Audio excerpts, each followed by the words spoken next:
Bonjour à toutes et à tous et bienvenue dans cette nouvelle vidéo qui sera consacrée cette fois-ci au résumé de l'un des classiques de la littérature française, en l'occurrence le Père Goriot d'Honoré de Balzac. Ce résumé sera subdivisé en deux parties. Dans la première, nous verrons un tableau contextualisant du roman. Dans un deuxième temps, nous verrons la structure de l'œuvre et pour finir, nous verrons les personnages qui constituent l'histoire du roman.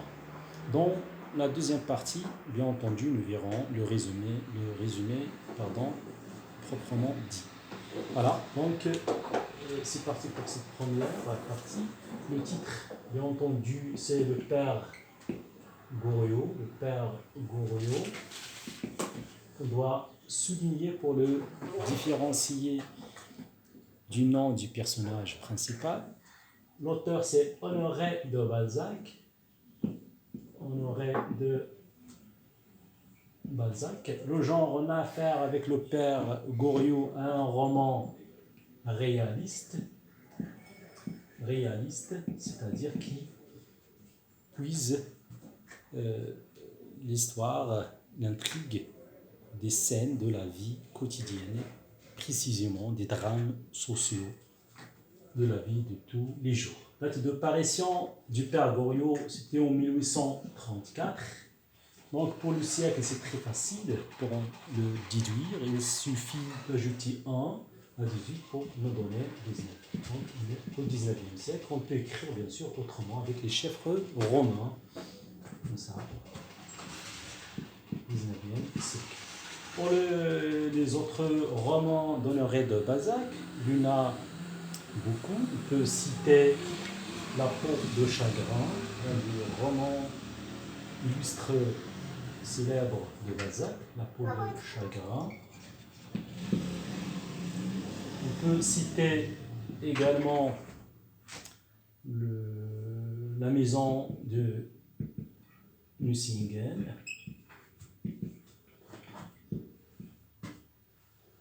On peut citer, pour finir, l'interdiction.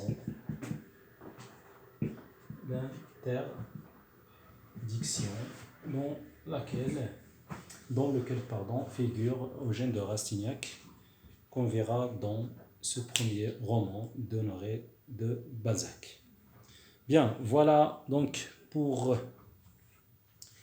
le tableau présentatif ou bien qui contextualise le roman. Je vais effacer.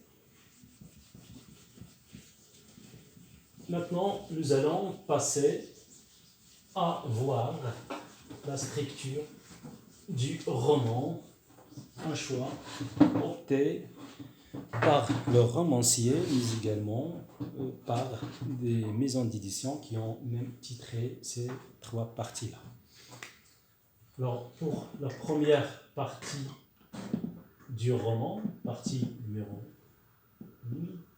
1, il s'intitule Une pension bourgeoise. Une pension bourgeoise. Pour la seconde, partie numéro 2, elle porte comme titre L'entrée de Le Monde. L'entrée dans le monde, on parle plus précisément ici de l'entrée d'Eugène de Rastignac dans les comportements, attitudes de la haute société parisienne. Nous verrons ça après, l'entrée dans le monde. Et comme dernière partie, c'est la mort du Père Goriot. Partie numéro 3, c'est la mort du Père Goriot. Donc voilà les trois parties qui constituent le roman, le Père Goriot. Passons maintenant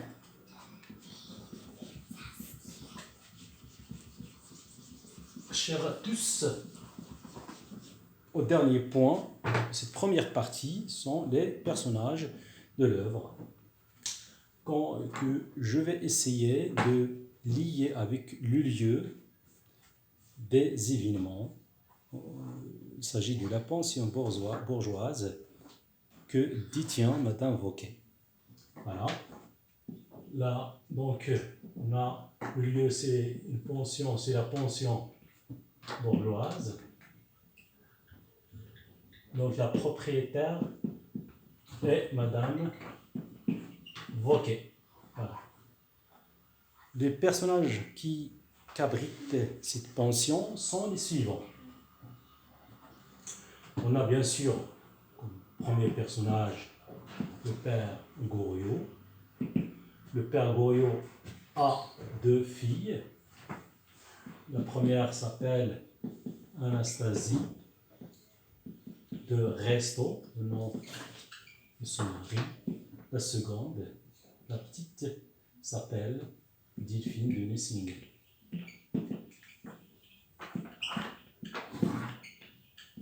Voilà, c'est un banquier, l'aîné s'appelle Anastasie, donc la petite s'appelle Delphine, qui ne loge pas, bien sûr, dans la pension.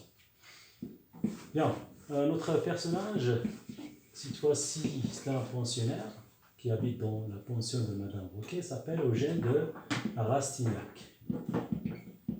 Un jeune homme de 22 ans dans le texte. Autre personnage clé de l'histoire, c'est Vautrin, un ex-forçat qui s'était évadé du bagne, c'est-à-dire de la prison de Toulon. Il va s'infiltrer sous le nom de Vautrin dans la pension, alors que son surnom, c'est Trempe la mort. On verra ça dans la seconde partie, bien sûr. Les autres personnages, on peut citer une jeune fille qui s'appelle Victorine Taillefer,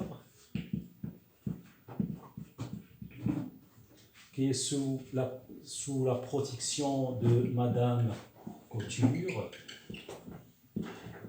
Victorine Taillefer, dans le début de l'histoire, c'était en 1813, âgée de 19 ans. C'est la fille en réalité d'un banquier, c'est-à-dire d'un homme riche, mais qui va la dénier cet homme, c'est-à-dire son père, à un autre garçon, qui est entendu le frère de Victorine Taillefer.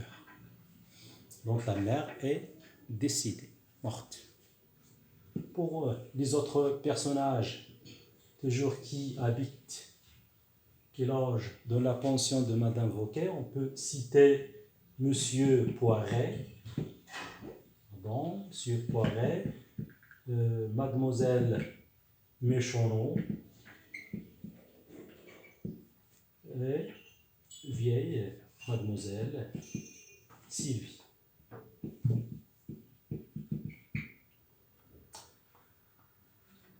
Pour finir, nous verrons les 2 étudiants en médecine, c'est Christophe et Bianchon.